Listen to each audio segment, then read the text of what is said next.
Virgin মজিটো কী করে বানাতে হয়। প্রথমে আমি মিন্ট লিভস নিয়ে নিলাম।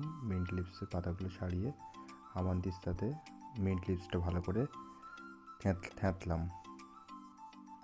তারপরে আমি চামচের মাধ্যমে গ্লাসের মধ্যে মিন্ট লিভসগুলো দিলাম এবং লেবুটাকে ফার্স্টে একটা স্লাইস কেটে নিলাম।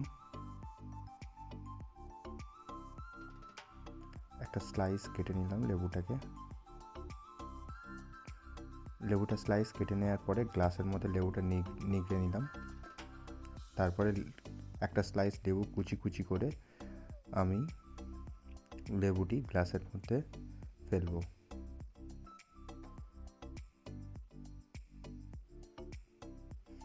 তারপরে আমরা মালাস কোম্পানির গ্রিন মিন্ট সিরাপ ইউজ করছি। এই মালাস কোম্পানির গ্রিন মিন্ট সিরাপটি আমি 10 to 15 ml আমি গ্লাসের মধ্যে ফেলছি।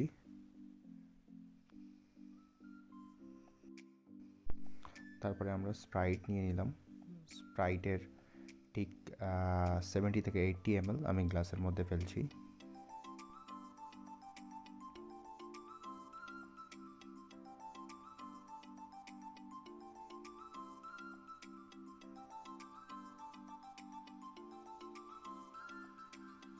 গ্লাসের মধ্যে ঢেলে দেওয়ার পরে আমরা বাকিটা সোডা দিয়ে ভরে দিচ্ছি, বিসলারির ক্লাব সোডা।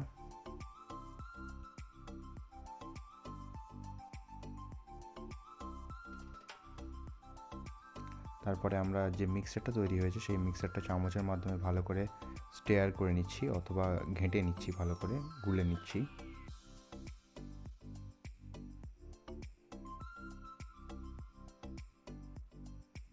তারপরে আমরা একটা মিন্ট লিভস অথবা পুদিনার পাতা দিয়ে আমরা গ্লাসটাকে ডেকোরেশন করছি। তারপরে আমরা কিউই ফল একটা স্লাইস কেটে নিয়ে সেটি গ্লাসের ডেকোরেশনের জন্য ব্যবহার করছি, যেটি কিনা এই মকটেলটা, এই ভার্জিন মজিটো মকটেলটা আরও বেশি চার্মিং করে তুলবে এবং দেখতে আরও সুন্দর করে তুলবে। এটি গ্লাসের ডেকোরেশনের জন্য আমি ব্যবহার করছি। তারপরে আমরা চামচের মাধ্যমে কিছু ice cube, 2 piece ice cube আমি গ্লাসের মধ্যে দিচ্ছি, যেটি কিনা ড্রিঙ্কসকে আরও বেশি ঠান্ডা করে তুলবে এবং চিল্ড করে তুলবে এবং যেটি কিনা টেস্টি করে তুলবে এই ভার্জিন মজিটোটাকে। লাস্টলি আমরা গ্লাসের মধ্যে একটা স্ট্র অ্যাড করে দেবো। তারপরে আমাদের পুরোপুরি ভার্জিন মজিটো ড্রিঙ্কস রেডি হয়ে যাবে। এবং friends, please like, share and subscribe করতে ভুলবেন না। প্লিজ আমাকে সাপোর্ট করুন।